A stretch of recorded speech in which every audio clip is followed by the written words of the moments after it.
La teoría de las formas o teoría de las ideas es una de las contribuciones filosóficas más fascinantes de Platón. Para Platón, lo que vemos y tocamos en nuestra vida cotidiana es una versión imperfecta y cambiante de una realidad superior, la de las formas o ideas. Estas formas son modelos eternos e inmutables que existen en un plano diferente al del mundo físico. Por ejemplo, podemos ver muchos tipos de círculos dibujados en papel o en la arena, pero ninguno será un círculo perfecto. Sin embargo, en nuestra mente podemos imaginar la idea de un círculo perfecto, sin irregularidades ni defectos. Esa idea perfecta es lo que Platón llama una forma. Este concepto es clave en su filosofía, ya que considera que el verdadero conocimiento no proviene de la experiencia sensorial, sino del uso de la razón para acceder a estas formas. Para ello, Platón desarrolla el método dialéctico, un proceso de cuestionamiento y reflexión que nos ayuda a comprender la esencia de las cosas. Dentro de su teoría, Platón también organiza las ideas en pares de opuestos y establece una jerarquía entre ellas. En su diálogo sofista, menciona algunas de las formas supremas, como el movimiento y el reposo, lo idéntico y lo diferente, y el ser. También introduce el concepto del no ser, no como la simple negación de la existencia, sino como un elemento clave para el conocimiento y el pensamiento.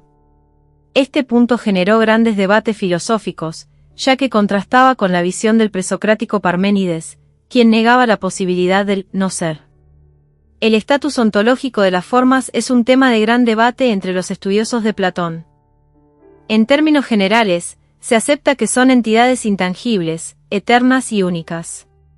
Sin embargo, lo que resulta aún más interesante es la idea de que estas formas no existen de manera aislada, sino que se combinan y participan unas de otras siguiendo ciertas reglas. Este juego de relaciones daría lugar a un lenguaje propio, el de la dialéctica, aunque los expertos no se ponen del todo de acuerdo sobre cómo funcionan exactamente esas reglas y cómo aplicarlas sin caer en contradicciones. Para profundizar en este tema, sería lógico acudir al diálogo Parménides, cuyo título alternativo es acerca de las formas o ideas. Sin embargo, debido a su complejidad y tono técnico, a menudo se prefiere estudiar la República, donde Platón presenta su famosa alegoría de la caverna. En esta alegoría, se distingue entre dos mundos. El mundo visible, donde todo está en constante cambio y lo que percibimos con los sentidos no puede considerarse conocimiento verdadero, sino solo una forma de opinión.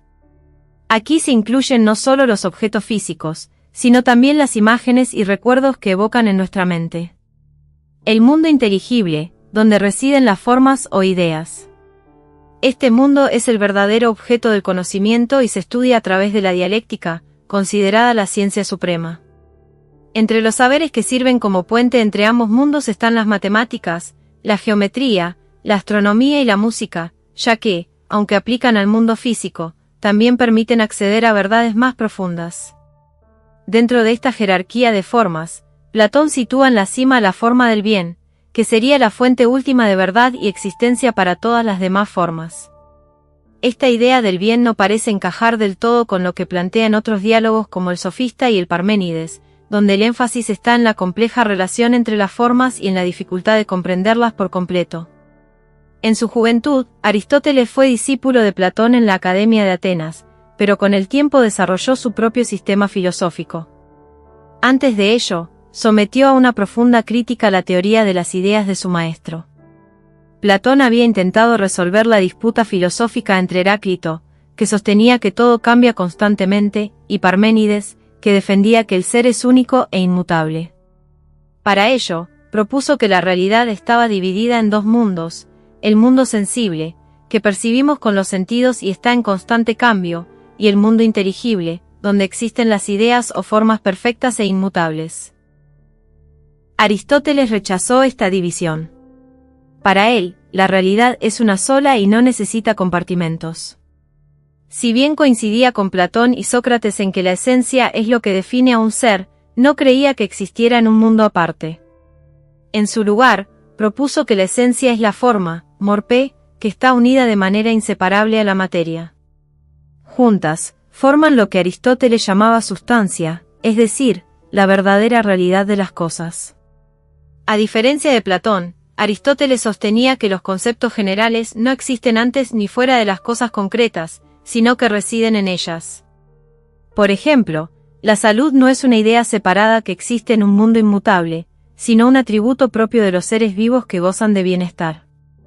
Este enfoque abrió el camino para el desarrollo de la investigación científica, ya que daba gran importancia al conocimiento basado en la observación de los hechos particulares para llegar a principios generales. No hay dos mundos, solo uno.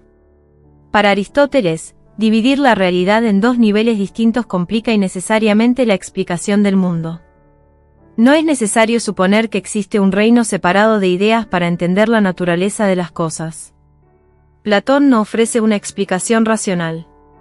Según Aristóteles, Platón no fundamenta de manera lógica su teoría, sino que usa metáforas poéticas para describir cómo las ideas serían modelos perfectos de las cosas que existen en el mundo sensible. El argumento del tercer hombre. Platón explicaba que dos cosas son similares porque participan de una misma idea.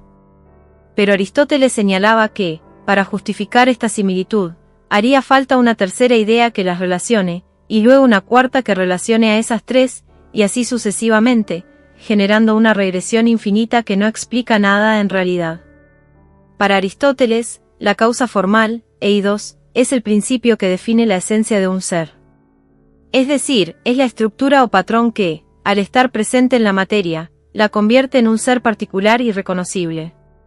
En términos sencillos, la causa formal responde a la pregunta, ¿qué es?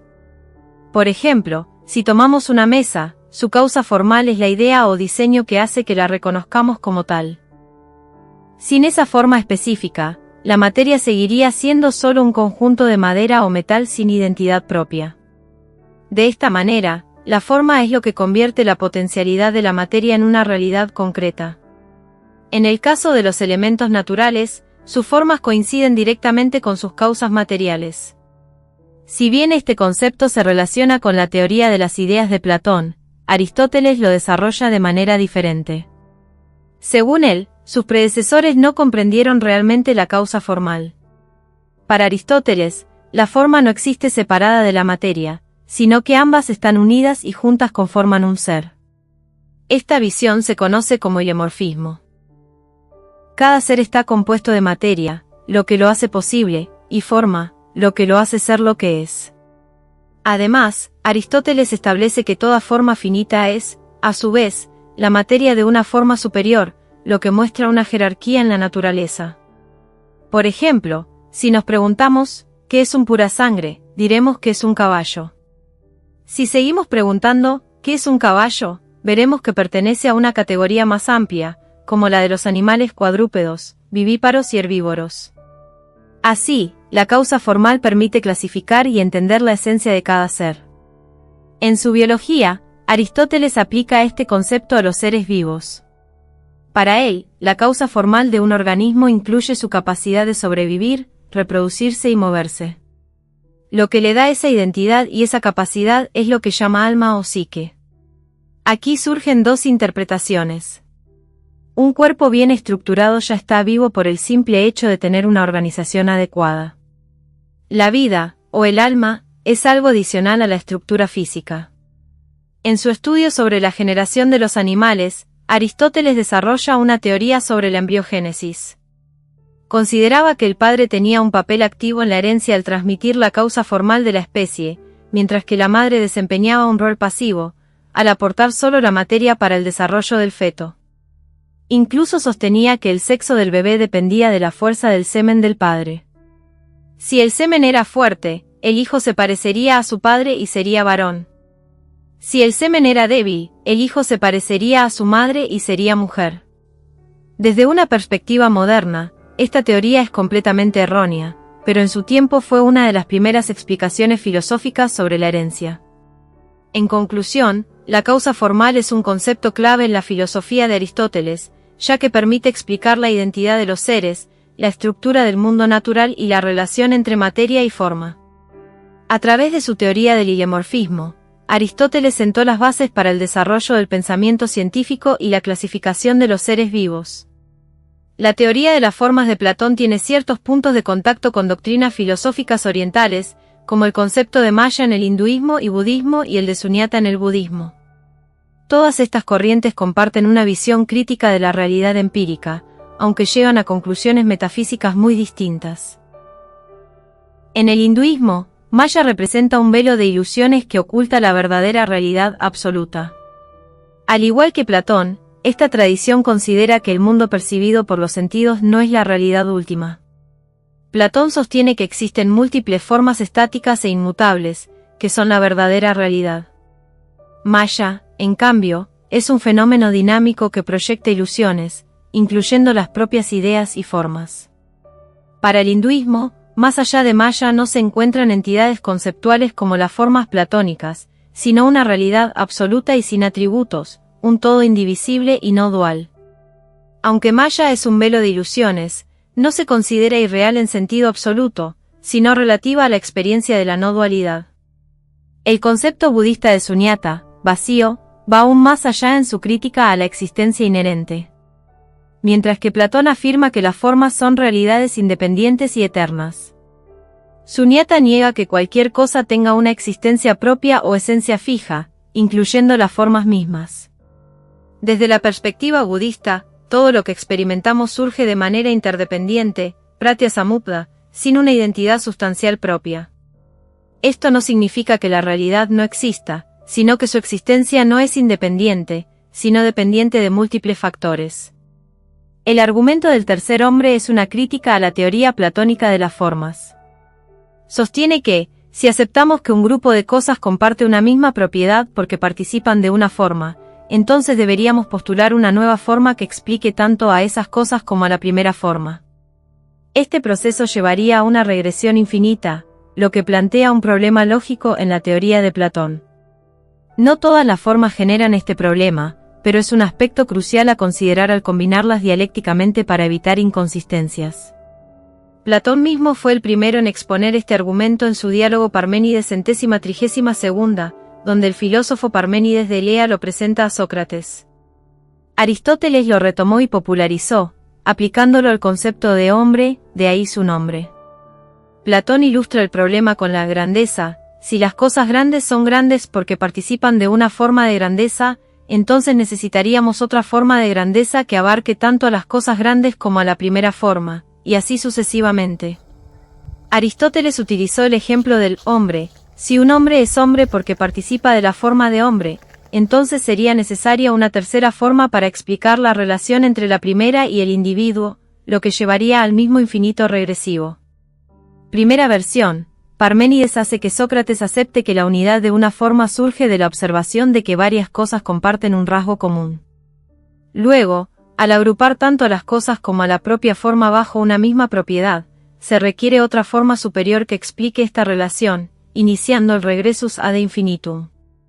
Segunda versión: Sócrates intenta evitar la contradicción al considerar que la forma es un pensamiento en el alma. Sin embargo, Parménides argumenta que este pensamiento debe tener un contenido que explique la similitud entre las cosas, lo que nos lleva de nuevo a la necesidad de una forma adicional. Gregory Blastos analizó el argumento y destacó dos supuestos clave. Autopredicación: una forma posee la propiedad que representa, la forma de grandeza es grande en sí misma. No identidad entre forma y cosa: si algo posee una propiedad, no puede ser idéntico a la forma en virtud de la cual la posee. Estos supuestos conducen a una contradicción, sin necesidad de recurrir a la regresión infinita. Si te ha gustado el contenido y deseas contribuir al crecimiento continuo de este canal, te invito a considerar la posibilidad de suscribirte a mi canal de YouTube. Puedes hacerte miembro por menos de 3 euros al mes. En el apartado de tienda, podrás acceder al merchandising de Estudio Alejandría. No solo estarás apoyando mi creatividad y esfuerzo, con tus compras, sino que también tendrás acceso exclusivo a contenido más detallado y enriquecedor. Como suscriptor, formarás parte de una comunidad comprometida con el desarrollo y la exploración de nuevos temas. Tu apoyo es fundamental para seguir creando contenido. Únete a la comunidad y sé parte de esta emocionante aventura. Y hasta aquí llegamos con este emocionante contenido. Si te ha gustado y quieres seguir explorando temas fascinantes como este, no olvides suscribirte al canal y activar la campanita para recibir notificaciones de nuestros nuevos videos.